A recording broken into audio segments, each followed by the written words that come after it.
The New World Order will recognize that the produce of the world, the natural resources of the planet and its riches, belong to no one nation but should be shared by all.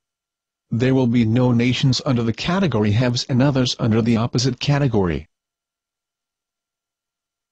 A fair and properly organized distribution of the wheat, the oil and the mineral wealth of the world will be developed, based upon the needs of each nation, upon its own internal resources and the requirements of its people.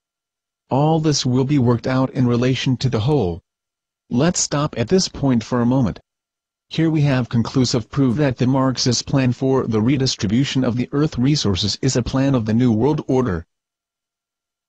It also confirms what William Cooper had stated earlier in this lecture on the New World Order.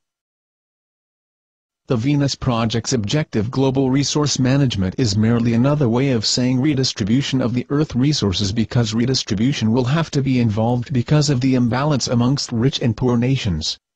Furthermore, redistribution of resources is a plank in Marxist thinking which Edward G. Griffin had accused Zeitgeist of promoting.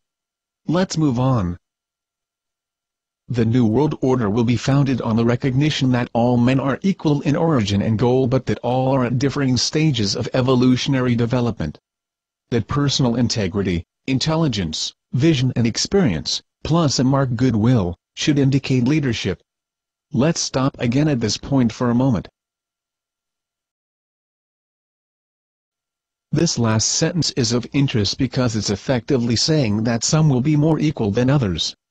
People who think the Venus Project will end bosses, as Cabal had also stated in The Shape of Things to Come, are delusional. Cabal's wings of the world said one thing yet did another. People who promoted technocracy previously, such as H.G. Wells, were members of the New World Order. The New World Order is most famously symbolized by the all-seeing eye within a triangle. The same symbolic gesture that is stuck within the Zeitgeist addendum movie as a Illuminati calling card. It represents a pyramid of hierarchy for how the New World Order rule us. Note that the pyramid structure is not flat. Furthermore, this book that I'm reading from is called The Externalization of the Hierarchy.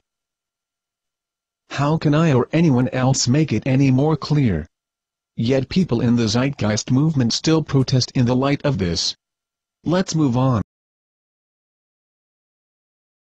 Domination of the proletariat over the aristocracy and bourgeoisie, as in Russia, or the domination of an entrenched aristocracy over the proletariat and middle classes, as has been until lately the case in Great Britain, must disappear.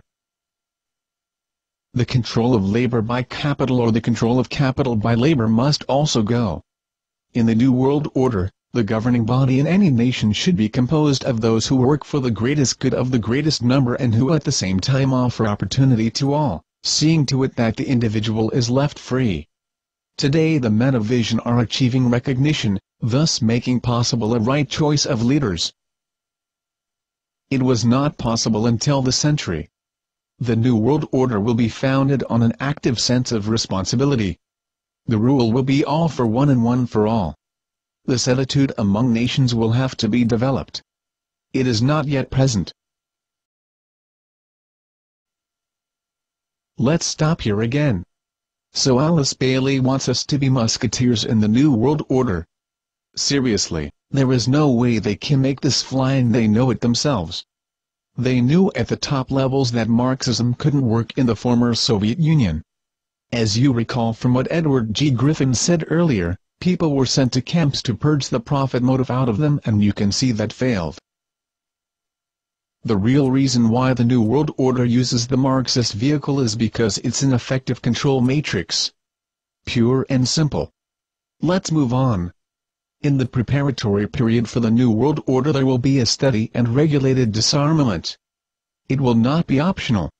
No nation will be permitted to produce and organize any equipment for destructive purposes or to infringe the security of any other nation. One of the first tasks of any future peace conference will be to regulate this matter and gradually see to the disarming of the nations.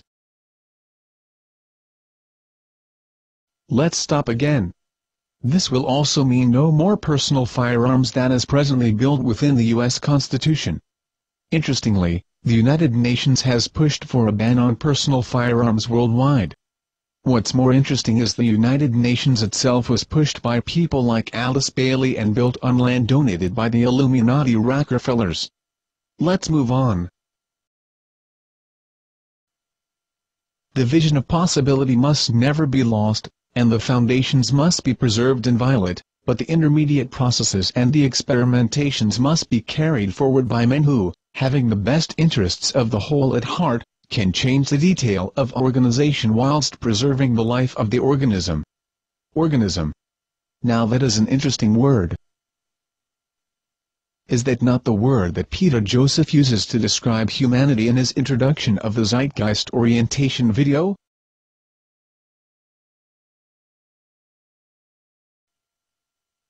Still not convinced about Zeitgeist, socialism and theosophy all linked together? I will read from J. Dyer's Zeitgeist Addendum toward a Technocratic, Communitarian, Cybernated Society. Peter Joseph is naive, and has been swayed by one after another teacher. In the first Zeitgeist, a Hegelian concept coined by Johann Gottfried Herder of the Bavarian Illuminati, he was obviously enamored with Acharya's and her occult theosophical secret tradition interpretation of ancient history. In Addendum, he has found a few new solution-oriented gurus of the same ilk.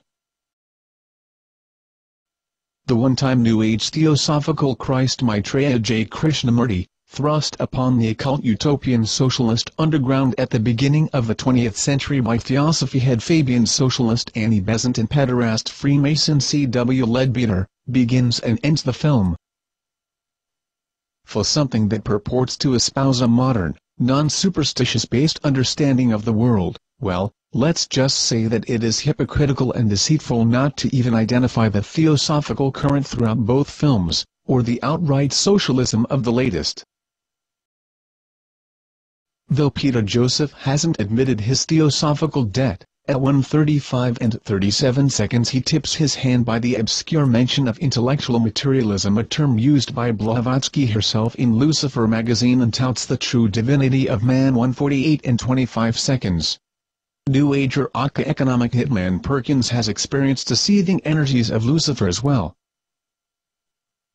At 1:43 and 7 seconds he talks of the bliss of connectedness and our God Spirit, while an illumined man makes a gesture with his hands of a triangle in front of the sun.